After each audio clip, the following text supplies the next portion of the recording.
Hola, buenos días. En estos momentos vamos a iniciar con la demostración del teorema fundamental del cálculo, segunda parte. El teorema fundamental del cálculo, recuerden que contiene dos partes, ya vimos la primera, en estos momentos vamos a ver la segunda parte.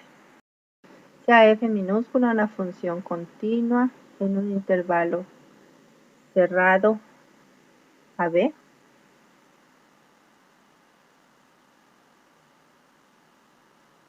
y f mayúscula una antiderivada de la f minúscula. Es decir, f' es igual a f en el intervalo AB. Entonces, aseguramos que la integral de AB de f de x diferencial de x es igual a f de d menos f de a, donde f mayúsculas son las antiderivadas y la f minúscula es la función que estamos integrando. A este teorema se le conoce el teorema de evaluación y los que estudiaron cálculo integral en la prepa es el que ya han estado usando. Recuerden que nosotros tenemos una igualdad en donde tengo un símbolo que representa la integral, que es un límite, y un valor numérico, f de b menos f de a. La integral es un número.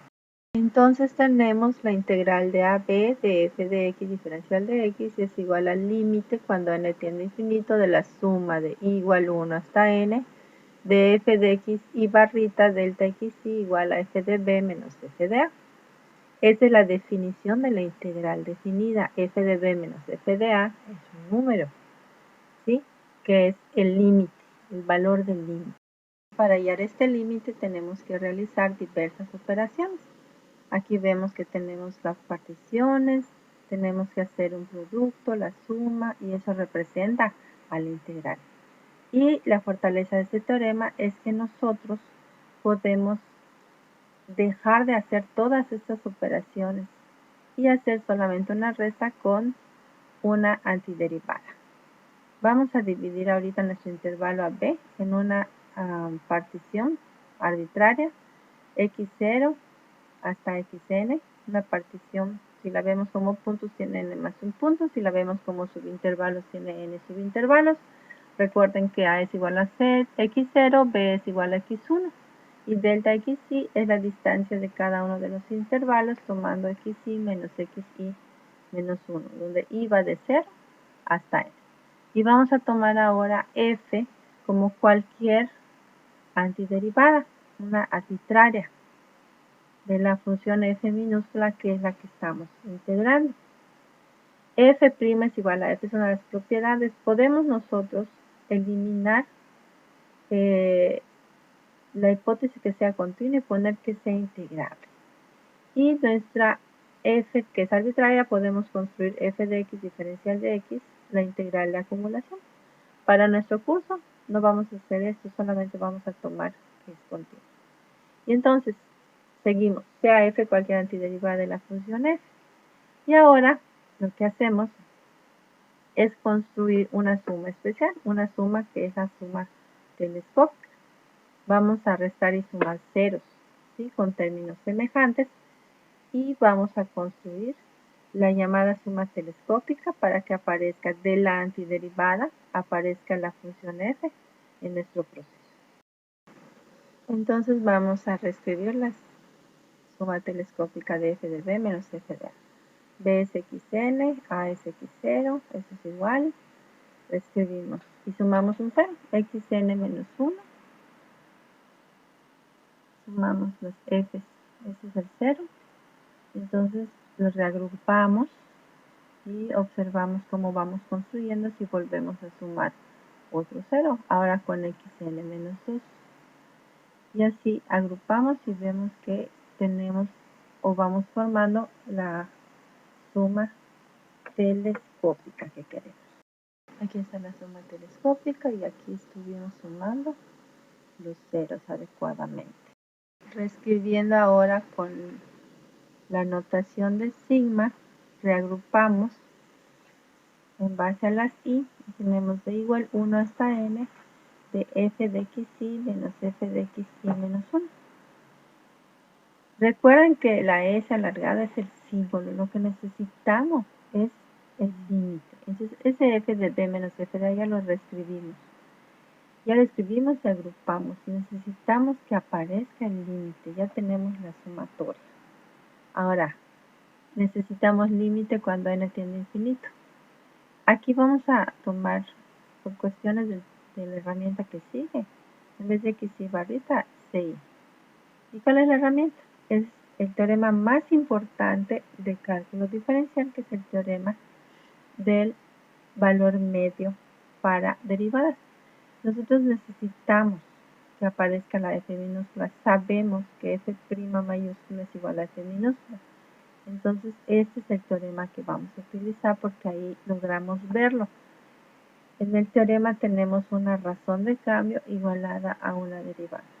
Entonces, el teorema del valor medio necesita dos hipótesis.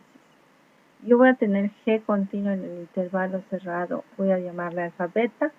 Necesito g derivable en el intervalo abierto alfa beta, y con esas dos hipótesis puedo asegurar que existe un punto gamma en alfa beta que cumple la igualdad g' de gamma igual a g de beta menos g de alfa entre beta menos alfa. Muy bien. Ya tenemos este teorema, y ahora, ¿para qué me va a servir? Entonces tomamos f como la g, esa f que es nuestra antiderivada, y lo vamos a hacer en cada uno de los intervalos x y menos 1 xy. Esos van a ser nuestros alfas betas del teorema del valor medio. ¿Sí? En cada subintervalo y vamos a hacer eso para que aparezca. Entonces, ya sabemos que f es continua, ¿verdad? En el intervalo AB. Y también sabemos que f es derivable en ese intervalo por las condiciones de nuestro teorema fundamental. Entonces, vamos a escribir f es derivable en AB, en todo AB, y por lo tanto es derivable en cada uno de los subintervalos de la partición. Y también tenemos que f es continua en AB cerrado, y por lo tanto lo va a hacer en cada uno. Ahora, ¿por qué es continua? Porque sabemos que una función derivable es una función continua. Es uno de nuestros teoremas también de cálculo diferencial y lo vamos a utilizar. Entonces, si ya tenemos que f cumple las dos condiciones del teorema del valor medio en cada uno de los subintervalos, podemos asegurar que cada uno existe un punto CI, ¿verdad?, que cumple la igualdad del teorema del valor medio. Entonces, f' de CI es igual a f de xy menos f de xy menos 1 entre xy menos xy menos 1, que es delta xy. Despejamos y tenemos que f de xy menos f de xy menos 1 es f' de CI por delta xy, pero f' de CI es f minúscula de CI. Entonces lo podemos reescribir. F de CI delta xy es igual a f de xy menos f de xy menos 1, ¿verdad? En cada subintervalo. Entonces, si sustituimos en lo que viene siendo la suma de arriba, tenemos de igual 1 hasta n de f de CI por delta xy. Ya estuvo. Si tomamos el límite, sabemos que f de b menos f de a es un número. Entonces f de b menos f de a sigue siendo f de b menos f de a. Y si tomamos el límite cuando n tiende a infinito de lo que está ahí, que es la suma de arriba, esa es la definición que necesitamos. Y entonces eso es lo que queríamos nosotros demostrar. Muy bien, entonces vamos a repasar. Nosotros iniciamos con la definición del límite. Recuerden que el símbolo representa hacer todo esto, que es lo que queremos nosotros simplificar con este teorema. Después de que tomamos el límite y las particiones, tomamos las sumas de ceros adecuadamente, hicimos una suma y la fuimos reconstruyendo hasta llegar a una suma telescópica que representa f de b menos f de a de manera adecuada. Esta adecuación se debe a que podemos usar el teorema del valor medio en cada subintervalo de la partición. El teorema, nosotros checamos que la función f cumpla con las hipótesis del teorema del valor medio, ya que cumple con las hipótesis del teorema fundamental, y nosotros al poder derivar encontramos que ya podemos escribir estas restas que son f de x y menos 1, f de x y f de x y menos 1. Vamos a poner aquí, f de x y menos f de x y menos 1 adecuadamente, encontrando la f de ci por delta de xy, que son las que nosotros necesitamos para poder hacer el teorema, eso que está aquí, ya vemos. Entonces f de b menos f de a es la sumatoria de f de ci por delta de xy. Y al tomar el límite, f de b menos f de a es una constante, permanece igual. Y lo que tenemos aquí a un lado, pues, es la definición de lo que es nuestra integral. Muy bien, este es el teorema fundamental del cálculo, segunda parte. Muchas gracias por su atención.